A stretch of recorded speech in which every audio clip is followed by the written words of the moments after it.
ଅଛନ୍ତି କେତେ ବୟସ ହେଲା ଆପଣଙ୍କୁ ସେ କହୁଥିଲେ କିପରି 16 ବର୍ଷ ବୟସରୁ ପ୍ରି ୟୁନିଭର୍ସିଟିର ନିର୍ବାଚନ ଲଢ଼ିଲେ ଏବଂ ଏମର୍ଜେନ୍ସି ବେଳେ ରାଉରକେଲାରେ ଜେଲ୍ ଭିତରେ କୋଉପରି ଭାବରେ ନିର୍ଯାତନା ପାଇଥିଲେ ସେ କହୁଥିଲେ ସେହିଭଳି ଜଣେ ଅଭିଜ୍ଞ ନେତୃତ୍ୱ ଆମର ଆଜି ସିନିୟର ଅବଜରଭର ଭାବରେ ଅଛନ୍ତି ଜୋରରେ କରତାଳି ଦେଇକି ଆଗ ପ୍ରଥମେ ତାଙ୍କୁ ଆଜି ଜନ୍ମଦିନରେ ସମ୍ବର୍ଦ୍ଧନା ଦେବା ଶୁଭେଚ୍ଛା ଜଣାଇବା ମାନ୍ୟବର ସାଂସଦ ଶ୍ରୀଯୁକ୍ତ ପ୍ରସନ୍ନ ଆଚାର୍ଯ୍ୟ ମହୋଦୟ ମାନ୍ୟବର ବାଲିକୁଦାର ବନ୍ଧୁ ବିଧାୟକ ମାନ୍ୟବର ମନ୍ତ୍ରୀ ରଘୁନନ୍ଦନ ଦାସ ମହୋଦୟ ମାନ୍ୟବର ସାଂସଦ ସାତଟା ନିର୍ବାଚନ ମଣ୍ଡଳୀରେ ଆମ 7 ଭାଇରେ ଗୋଟିଏ ଭଉଣୀ ସ୍ୱର୍ଗତ ବିଷ୍ଣୁ ଦାସଙ୍କର ଉପାଖ୍ୟାନରେ ତହପ ହୋଇ ଆମ ଜଗତସିଂହପୁର ମାନ୍ୟବର ସାଂସଦ ରାଜଶ୍ରୀ ମଲ୍ଲିକ ମହୋଦୟ ଡକ୍ଟର ରାଜଶ୍ରୀ ମଲ୍ଲିକ ମହୋଦୟା ଆମ ଗହଣରେ ଅଛନ୍ତି ବନ୍ଧୁ ପାରାଦୀପର ମାନ୍ୟବର ବିଧାୟକ ବାପି ବାବୁ ସମ୍ବିତ ରାଉତରାୟ ମହୋଦୟ ଆମ ଗହଣରେ ଅଛନ୍ତି ଚିତ୍ତୋର ମାନ୍ୟବର ବିଧାୟକ ଶ୍ରୀଯୁକ୍ତ ବିଜୟ ଦାସ ମହୋଦୟ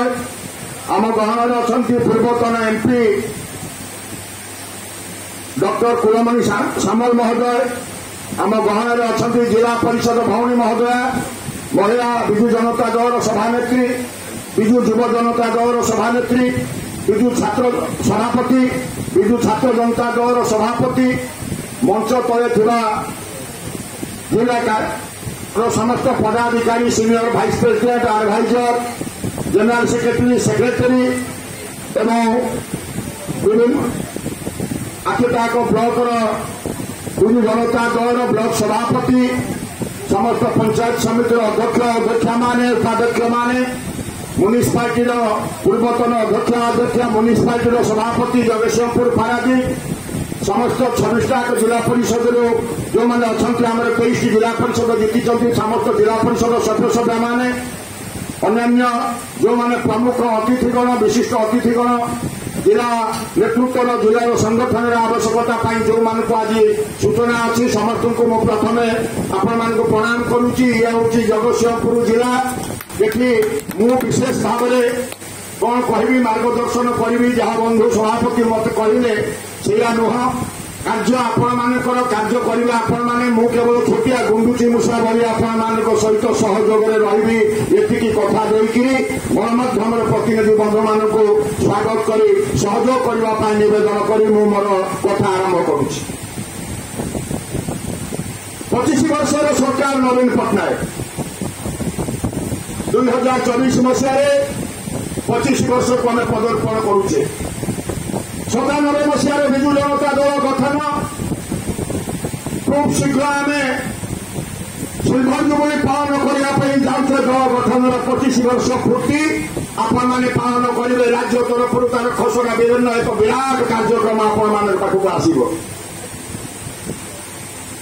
ପ୍ରତି ନିର୍ବାଚନରେ ଆମର ପ୍ରିୟ ନେତା ନବୀନ ବାବୁଙ୍କ ପ୍ରତି ଓଡ଼ିଶାବାସୀଙ୍କର ଭଲ ପାଇବା ବଢ଼ି ବଢ଼ି ଚାଲିଛି 2000 ମସିହା 2004 2009 2009 ବେଳକୁ ଆମେ ଏକକ ଭାବରେ ଆସିଲେ 2014 2017 2019 ପ୍ରତି ନିର୍ବାଚନରେ ଆପଣ ଦେଖିବେ ପରସେଣ୍ଟେଜ ଅଫ୍ ଭୋଟ ଆମର ବୃଦ୍ଧି ପାଉଛି ସିଟ୍ ସଂଖ୍ୟା ବୃଦ୍ଧି ପାଉଛି ତେଣୁ ଓଡ଼ିଶାର 4.5 କୋଟି ପରିବାରକୁ ମଣିଷମାନଙ୍କୁ ନବୀନ ବାବୁ ଆମ ନେତା ପ୍ରିୟ ମୁଖ୍ୟମନ୍ତ୍ରୀ ଗୋଟିଏ ଶବ୍ଦ କୁହନ୍ତି 4.5 କୋଟି ଓଡ଼ିଆ ହେଉଛନ୍ତି ମୋ ପରିବାର ତେଣୁ ସେ ପରିବାରର ମୁରବୀ ହିସାବରେ ପରିବାର ତାଙ୍କୁ ତ ମୁରବୀ ଜାଗାରେ ବସାଇଛି ତେଣୁ ମୁରବୀର ଉତ୍ତରଦାୟିତ୍ୱ ମଧ୍ୟ ଅଛି ପରିବାର ପ୍ରତି ତେଣୁ ସେ 4.5 କୋଟି ଭିତରେ 1 କୋଟିରୁ ଉର୍ଦ୍ଧ୍ୱ ସଭ୍ୟ ସଂଗ୍ରହ ଆମେ କରିଛେ ଗତ ସଭ୍ୟ ସଂଗ୍ରହ ସମୟରେ 1 କୋଟିରୁ ଉର୍ଦ୍ଧ୍ୱ ସଭ୍ୟ ସଂଗ୍ରହ ସମଗ୍ର ଓଡ଼ିଶାରେ ହେଇଛି ସମଗ୍ର ପୃଥିବୀରେ ଏପରି କୌଣସି ଆଞ୍ଚଳିକ ଦଳ ନାହିଁ ଯେଉଁ ଦଳର ସଭ୍ୟ ସଂଖ୍ୟା ହେଉଛି 1 କୋଟି ଆମେ ଗର୍ବିତ ଆମେ ସେଇ ଦଳର ସଭ୍ୟ ଆମେ ଗର୍ବିତ ଆମେ ସେଇ ଦଳର ନେତୃତ୍ୱ ଆମେ ଗର୍ବିତ ସେଇ ଜଗତସିଂହପୁର ଜିଲ୍ଲାକୁ ନେତୃତ୍ୱ ଦେବା ପାଇଁ आमे जी मंचरे बसीचु आमे केवल मार्गदर्शक आपण सहित आमे मिसिकी मंच उपर मंच तले आमर ये हूँ मिलित नेतृत्व जगतसिंहपुर जिला को आसंता दिन में एक नेतृत्व दृढ़ सांगठनिक नेतृत्व देवाई जगतसिंहपुरवासी जहाँ भल मंद बुझा।